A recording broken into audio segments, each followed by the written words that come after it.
House of Healing. Home. Enthusiasm. Attitude.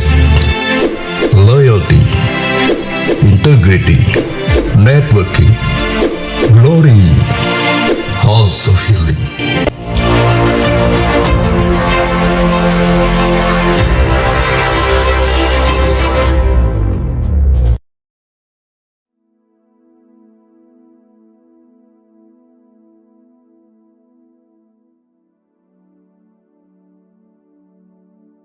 Shalom semuanya. Menurut kalender Ibrani, dari tanggal 23 September 2025 sampai dengan 12 September 2026, kita memasuki tahun 5786 yang disebut PVAV. PVAV itu artinya 86. Angka 80 menggambarkan mulut. Huruf VAV mewakili angka 6. Huruf VAV memiliki bentuk seperti paku atau kait penghubung. Dalam Alkitab, huruf VAV sering dipakai dalam kata penghubung dan. Seperti yang terdapat dalam Kejadian 1 ayat 1. Pada mulanya Allah menciptakan langit dan bumi. Jadi huruf VAV ini menggambarkan terhubungnya Allah dan umat manusia dalam sebuah perjanjian, covenant.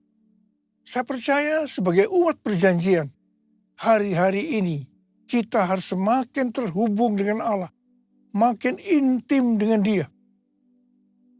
Angka 6 berbicara tentang manusia, karena Tuhan menciptakan manusia pada hari ke-6. Kejadian 1 ayat 26 sampai 31.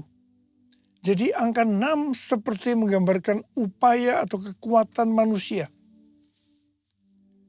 Saya percaya melalui pengertian tahun 5786 atau PVAV, Tuhan menuntun kita untuk sampai kepada penyelesaian amanat agung 2033.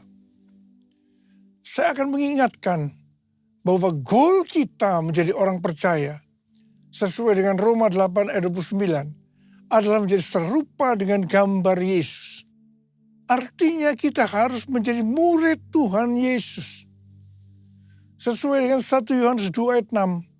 Siapa yang mengatakan bahwa ia tinggal di dalam Dia, ia wajib hidup sama seperti Kristus telah hidup. Kalau kita hidup sama seperti Kristus telah hidup, maka kita akan menjadi serupa dengan gambarnya, yaitu murid Tuhan Yesus. Tugas utama kita sebagai murid Tuhan Yesus tanpa melihat profesi kita sesuai dengan Matius 28 ayat 19 dan 20 adalah menjadikan semua bangsa murid Tuhan Yesus yang artinya menyelesaikan amanat agung. Salah satu jawaban Tuhan Yesus ketika ditanya oleh murid-muridnya tentang tanda kedatangannya dan tanda akhir zaman terdapat dalam Matius 24 ayat 14 yang berkata, dan Injil kerajaan ini akan diberitakan di seluruh dunia menjadi kesaksian bagi semua bangsa. Sesudah itu barulah tiba kesudahannya. Dengan perkataan lain dikatakan bahwa kalau amanat agung sudah selesai, maka sesudah itu Tuhan Yesus datang. Kata sesudah itu artinya tidak ada yang tahu kapan. Bisa 1 hari, 1 minggu, 1 bulan, 1 tahun, atau beberapa tahun. Yang jelas tidak akan lama. Sebab Tuhan Yesus berkata, Aku datang segera. Jadi kalau Tuhan Yesus berbicara kepada banyak organisasi dan aliran kekristenan yang mereka yakin bahwa goal untuk menyelesaikan amanat agung tahun 2033, itu tidak berarti bahwa Tuhan Yesus pasti datang tahun 2033. Itu tidak alkitabiah. Tetapi kalau dikatakan tahun 2033 itu Tuhan Yesus bisa datang, itu alkitabiah. Sebab kedatangannya bisa sewaktu-waktu. Yang jelas Tuhan Yesus berpesan sangat kuat kepada kita waktu kedatangannya sudah sangat dekat. Kita harus makin sungguh-sungguh dengan Dia. Hosana, Hosana, katakan Tuhan Yesus. Hosana, Hosana, ku merindukanmu. Ku merindukanmu. Ku merindukanmu. Untuk sampai tahun 2033, Tuhan Yesus terus menuntun kita melalui tahun 5786 atau PFAF. Tuhan berpesan kepada kita untuk yang pertama, perhatikan mulut. Angka 80 menggambarkan mulut. Memasuki PFAF atau 86, kembali Tuhan mengingatkan tentang mulut. Mulut harus dipakai untuk lebih banyak memperkatakan hal-hal surgawi ketimbang tentang hal-hal duniawi. Mulut kita harus dipakai untuk memuliakan Tuhan, menjauh dari segala kejahatan, dan saling membangun. Efesus 4 ayat 29 berkata, janganlah perkataan kotor keluar dari mulutmu, tetapi pakailah perkataan yang baik untuk membangun, di mana perlu, supaya mereka yang mendengarnya beroleh anugerah. Tuhan Yesus berkata dalam Matius 12 ayat 36 dan 37, aku berkata kepadamu, setiap kata gegabah yang diucapkan orang akan dipertanggungjawabkannya pada hari penghakiman. Sebab menurut ucapanmu engkau akan dibenarkan, dan menurut ucapanmu pula engkau akan dihukum. Saya ingatkan bahwa kita harus berhati-hati dengan mulut kita. Juga dengan apa yang kita ketik. Apakah itu hoax atau ujian kebencian, supaya jangan kita dihukum. Tuhan Yesus mengingatkan dalam Yohanes 8 ayat 43 dan 44, supaya jangan berdusta. Iblis adalah pendusta dan bapa dari segala dusta. Jadi kalau kita sering berdusta, itu berarti bapak kita adalah iblis. Orang yang sering berkata bohong, dia akan terus berbohong untuk membuat ceritanya sepertinya benar dan masuk akal. Orang yang seperti ini akan berurusan dengan Tuhan. Hati-hati.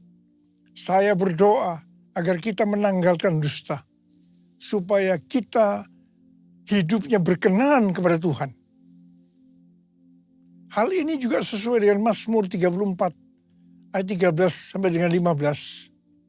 Siapa di antaramu yang mencintai hidup dan mendambakan hari-hari penuh kebahagiaan? Jagalah lidahmu dari yang jahat dan bibirmu dari ucapan yang menipu. Jauhilah yang jahat dan lakukanlah yang baik. Carilah perdamaian dan raihlah dia.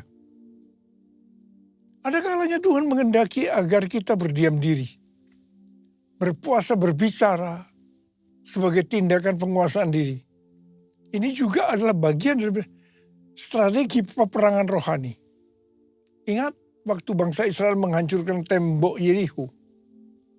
Saya akan mengajak kita semua berjanji di hadapan Tuhan untuk memakai mulut kita untuk kemuliaan Tuhan. Mulutku penuh dengan pujian kepadamu ya Yesus Tuhan.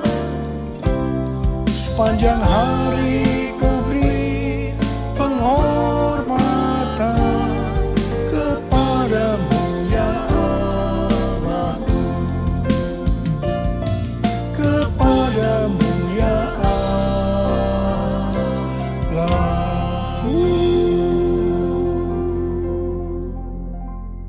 Vav yang mewakili angka 6 memiliki bentuk seperti paku atau kait penghubung. Huruf Vav ini menggambarkan terhubungnya Allah dengan umat manusia melalui Tuhan Yesus Kristus. Jadi supaya manusia terhubung dengan Allah, artinya manusia mendapatkan keselamatan, Tuhan Yesus harus mati dengan penderitaan yang luar biasa. Betapa baiknya Tuhan Yesus. 1 Korintus 6 ayat 19 dan 20 berkata, atau tidak tahukah kamu bahwa tubuh kamu semua adalah bait Roh Kudus yang tinggal di dalam kamu, roh yang kamu peroleh dari Allah, dan bahwa kamu bukan milik kamu sendiri, sebab kamu telah dibeli dan harganya telah lunas dibayar. Karena itu muliakanlah Allah dengan tubuhmu. Keselamatan yang kita peroleh adalah karena kasih karunia Allah. Bukan karena perbuatan baik kita yang kita responi dengan kita beriman kepadanya.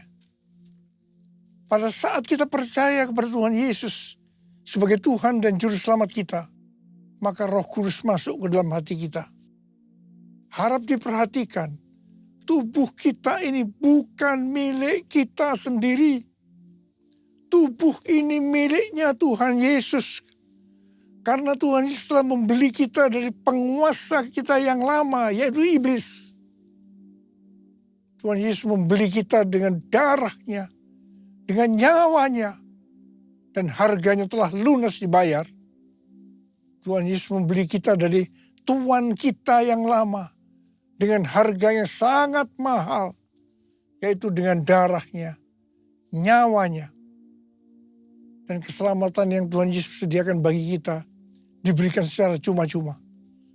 Melalui kasih karunia, bukan karena perbuatan baik kita, asal kita beriman kepadanya. Menerima Yesus sebagai Tuhan dan Juru Selamat kita. Tuhan Yesus berpesan, muliakanlah Allah dengan tubuh. Jangan ada yang berkata, mulut-mulut saya sendiri, tangan-tangan saya sendiri, uang-uang saya sendiri. Saya bisa mempergunakan semua sesuai kemauan saya sendiri. Ini tidak benar. Sekali lagi saya mau katakan, tubuh ini bukan milik kita sendiri, tetapi miliknya Tuhan Yesus. Muliakanlah Allah dengan tubuh. It's all about you. It's all about you. It's all about you, Jesus. It's all about you. It's all about you. It's all about you, Jesus. Huruf Vav yang mewakili angka 6 berbicara juga tentang manusia. Karena Tuhan menciptakan manusia pada hari ke-6. Jadi angka 6 dapat menggambarkan upaya atau kekuatan manusia. Dalam Yakobus 4 ayat 6 dikatakan, Allah menentang orang yang congkak, tetapi memberi anugerah kepada orang yang rendah hati. Orang yang sombong atau congkak itu artinya orang yang tidak memiliki kasih. 1 Korintus 13 ayat 1-3 berkata, sekalipun kita dapat berbicara dalam semua bahasa manusia dan bahasa malaikat, sekalipun kita mempunyai karunia untuk bernubuat, sekalipun kita mengetahui segala rahasia dan memiliki seluruh pengetahuan, sekalipun kita memiliki iman yang sempurna untuk memindahkan gunung, sekalipun kita membagi-bagikan segala sesuatu yang ada pada kita, bahkan menyerahkan tubuh kita untuk dibakar, tetapi jika tidak memiliki kasih, kita sama sekali tidak berguna. Bukan rahasia lagi, kejatuhan kita termasuk hamba-hamba Tuhan dikarenakan kesombongan. Pada suatu hari, hamba Tuhan yang adalah rekan saya yang dipakai Tuhan datang kepada saya bercerita tentang penyakit yang dideritanya. Sudah berbulan-bulan dia mengalami tekanan dalam hidupnya. Waktu dia bercerita kepada saya, tiba-tiba Tuhan berbicara kepada saya untuk disampaikan kepada teman saya lain. Saya bilang, kalau kita mau dipakai Tuhan dengan lebih dahsyat, maka kita harus dilemahkan. Dia memandang saya. Dan sambil menunjuk kepada saya, dia berseru dengan suara keras, "Yes! Yes! Yes!" Ini berarti dia sudah mendapat jawabannya. Sebetulnya kata-kata yang Tuhan berikan kepada saya, ini adalah pengalaman dari Rasul Paulus. Kesaksian Rasul Paulus dalam 2 Korintus 12 ayat 1-10. Bahwa dia diangkat ke surga tingkat 3 atau Firdaus. Dia mendengarkan kata-kata yang tidak terkatakan, yang tidak boleh diucapkan manusia. Ini pernyataan yang luar biasa. Supaya jangan sombong. Dengan pengalaman yang luar biasa ini, dia diberi duri dalam daging, yaitu utusan iblis yang menghantam dia. Rasul Paulus sudah 3 kali minta kepada Tuhan untuk dilepaskan dari ini. Namun jawaban Tuhan, cukuplah anugerahku bagimu. Sebab justru dalam kelemahanlah kuasaku jadi sempurna. Rasul Paulus menerima dengan rela untuk dilemahkan. Dia bilang, aku senang dan rela dalam kelemahan, di dalam siksaan, di dalam kesukaran, di dalam penganiayaan, dan kesengsaraan karena Kristus. Sebab jika aku lemah, maka aku kuat. Dari kesaksian Rasul Paulus ini jelas, penyebab utama dari hamba Tuhan tidak bisa dipakai oleh Tuhan lebih lagi adalah karena kesombongan. Kalau dia rela dilemahkan, Tuhan pakai lebih lagi. Tetapi jika tidak, semuanya selesai. I bless your name, I bless your name, I give you honor, give you praise. You are the life, the truth, the way. I bless your name, I bless your name, I bless your name, I bless your name. Tahun 2000, saya mengalami tekanan berat dalam pelayanan saya. Saya berteriak kepada Tuhan, dan Tuhan menjawab, kamu sombong, kamu arogan. Saya tidak mau berdalih dengan Tuhan. Saya minta ampun, dan saya tanya, apa yang harus saya perbuat? Yang pertama, turunkan nama gereja yang kamu bangga-banggakan. Dan hal yang kedua, kamu minta maaf kepada gereja-gereja dan kepada hamba-hamba Tuhan lainnya. Saudara, untuk melakukan ini tidak mudah.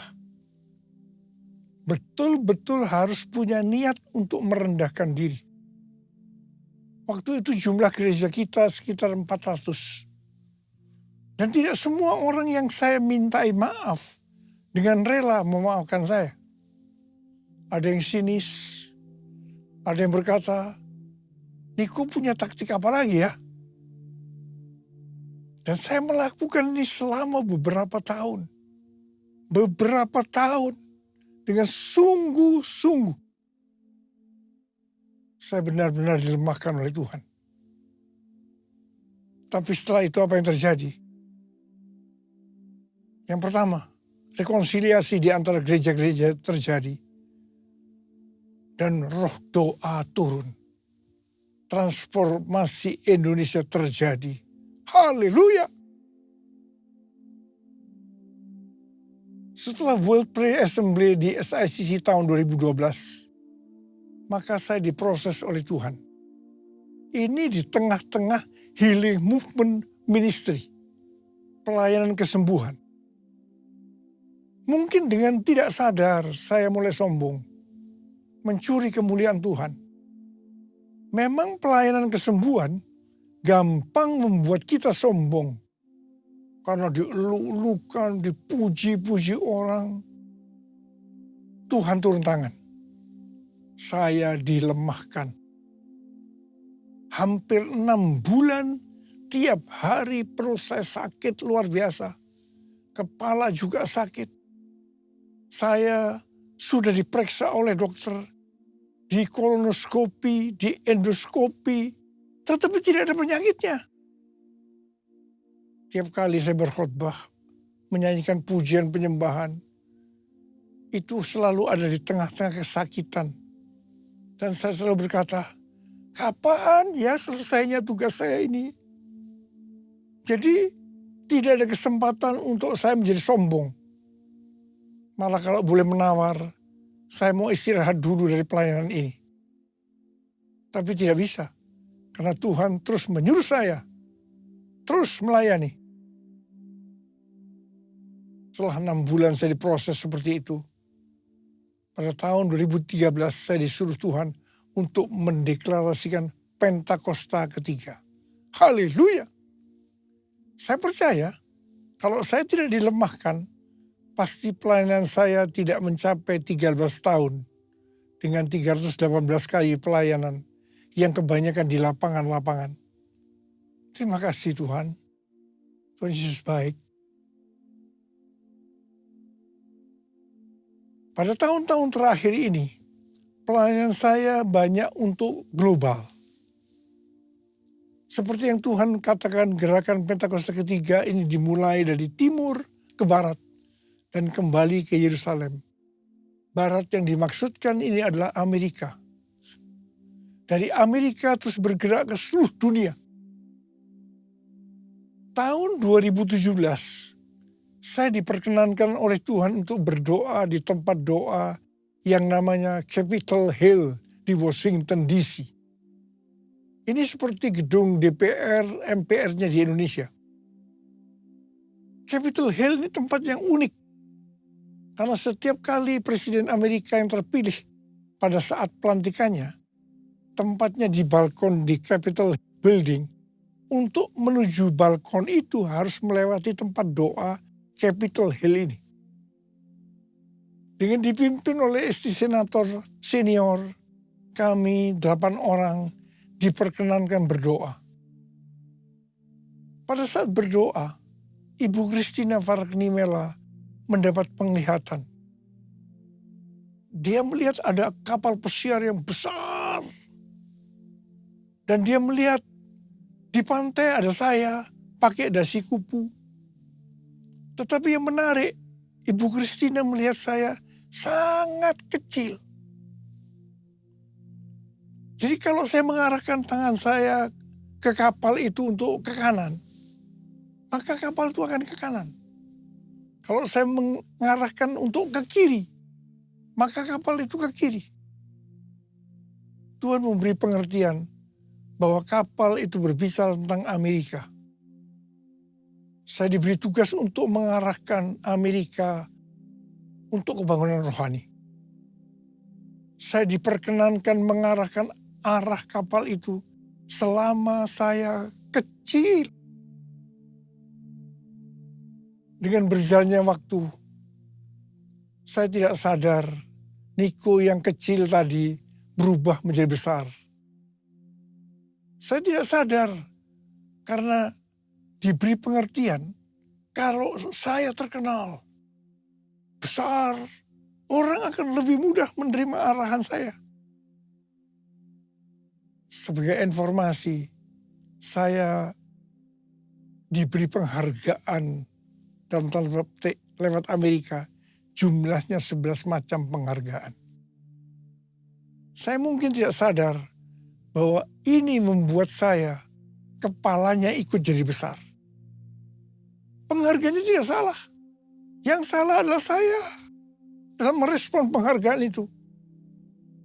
Akhirnya Tuhan turun tangan. Saya harus dilemahkan supaya menjadi kecil. Ini prosesnya. Hari Jumat tanggal 22 Agustus 2025, Ketua Umum dan Ketua 1C Church of God datang ke Sentul menemui saya, yang salah satunya mengingatkan saya harus hadir tanggal 23 September 2025 di Amerika untuk peresmian Church of God Niko Nyoto Raharjo Global Prayer Center. Saat itu kondisi saya sudah kurang baik. Hari Sabtu tanggal 23 Agustus 2025, saya lemas dan jatuh disebabkan karena NaCl atau garam natrium saya rendah. Saya masuk rumah sakit, tetapi puji Tuhan, karena kemurahan Tuhan, saya tidak mengalami cedera. Tindakan saya yang pertama, saya datang kepada Tuhan, minta ampun. Dan kemudian saya minta, mohon tuntunan Tuhan. Dan ini tuntunan Tuhan kepada saya waktu itu. Yang pertama, saya disuruh membatalkan ke Amerika.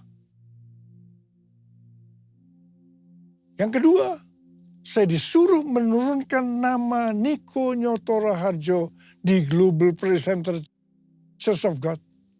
Karena itu akan mencuri kemuliaan Tuhan. Dan yang ketiga, saya juga disuruh membatalkan pelayanan-pelayanan besar lainnya. Saya bilang sama Tuhan, Bapak, saya akan taat. Ampuni hamba-Mu ini yang tidak peka. Biar hamba-Mu kembali jadi kecil. Dan Engkau yang bertambah besar. Dan Engkau izinkan hamba-Mu ini sampai tahun 2033. Bapak, kami bersama-sama mau angkat tangan di hadapan-Mu. Yang pertama-tama ampuni hamba-Mu, Abah. Ampuni hamba-Mu. Ampuni kami semua. Tuhan, terima kasih. Terima kasih. Terima kasih. Izinkan kami semua, Tuhan, untuk bisa menyelesaikan amanat agung sampai tahun 2033. Bapak, berkat-Mu turun ke atas kami semua. Ya Tuhan. Ya Bapa, ya Bapa, ya Bapa.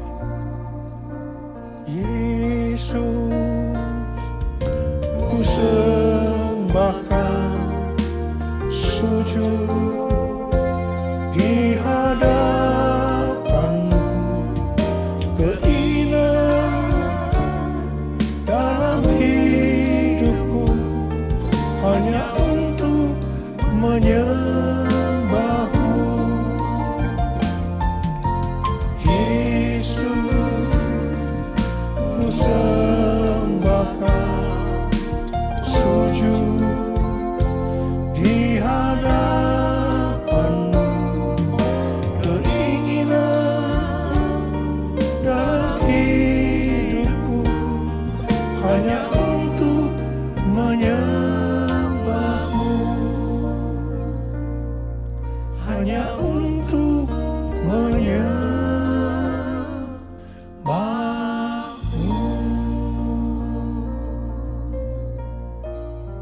Terima kasih Abah. Terima kasih. Terima kasih. Dalam nama Yesus. Amin.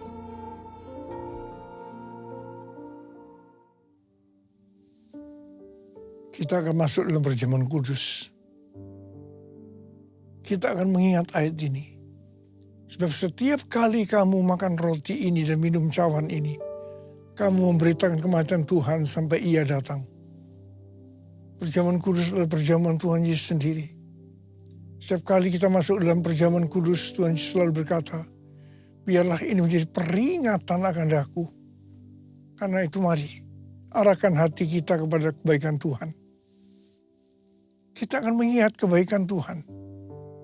Supaya kita lebih mengasihi Tuhan Yesus. Supaya kita lebih mengasihi satu dengan yang lain. Mari tundukkan kepala.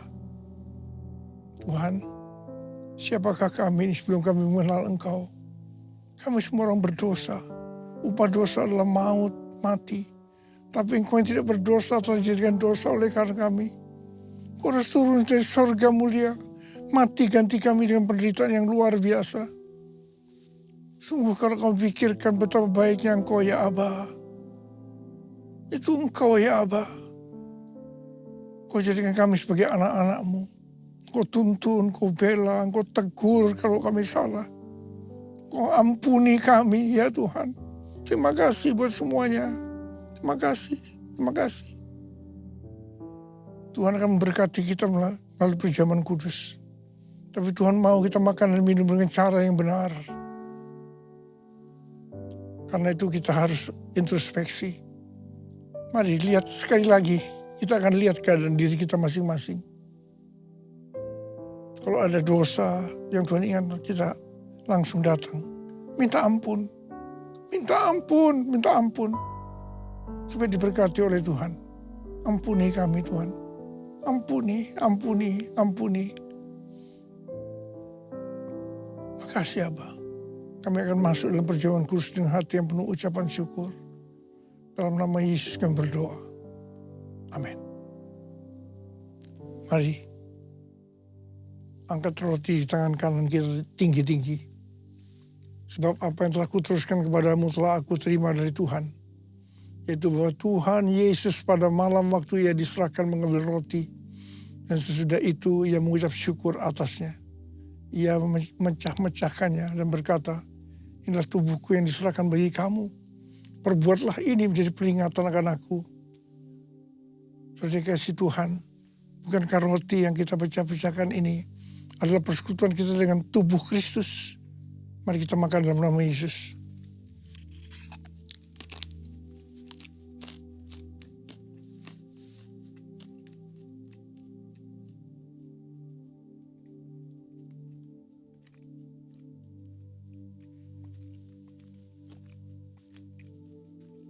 Angkat cawan di tangan kanan kita tinggi-tinggi.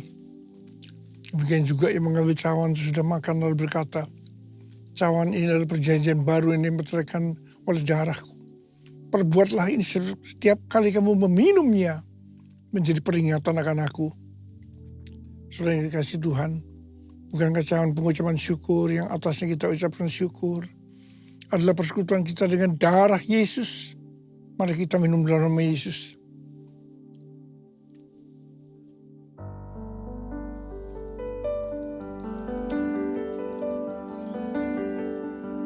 Ucapan syukur dan terima kasih dengan suara.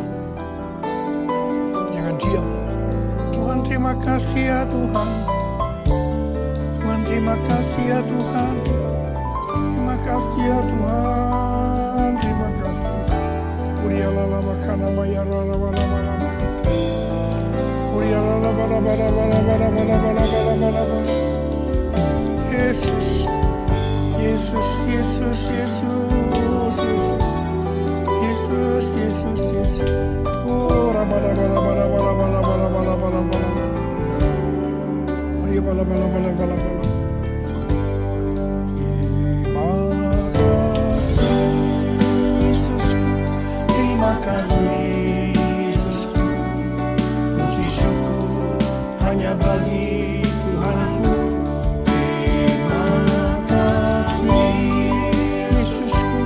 Terima kasih Yesusku, puji syukur hanya bagi Tuhanku. Terima kasih Yesusku, terima kasih Yesusku, puji syukur hanya bagi Tuhanku. Terima kasih Yesusku, terima kasih Yesusku, puji syukur hanya bagi Tuhanku. Puji syukur hanya bagi Tuhanku. Puji syukur hanya bagi Tuhanku. Terima kasih. Terima kasih Aba. Terima kasih. Terima kasih. Sekarang terima berkat Tuhan. Kasih karunia berlimpah-limpah daripada Allah Bapa di dalam Anak yang tunggal Yesus Kristus.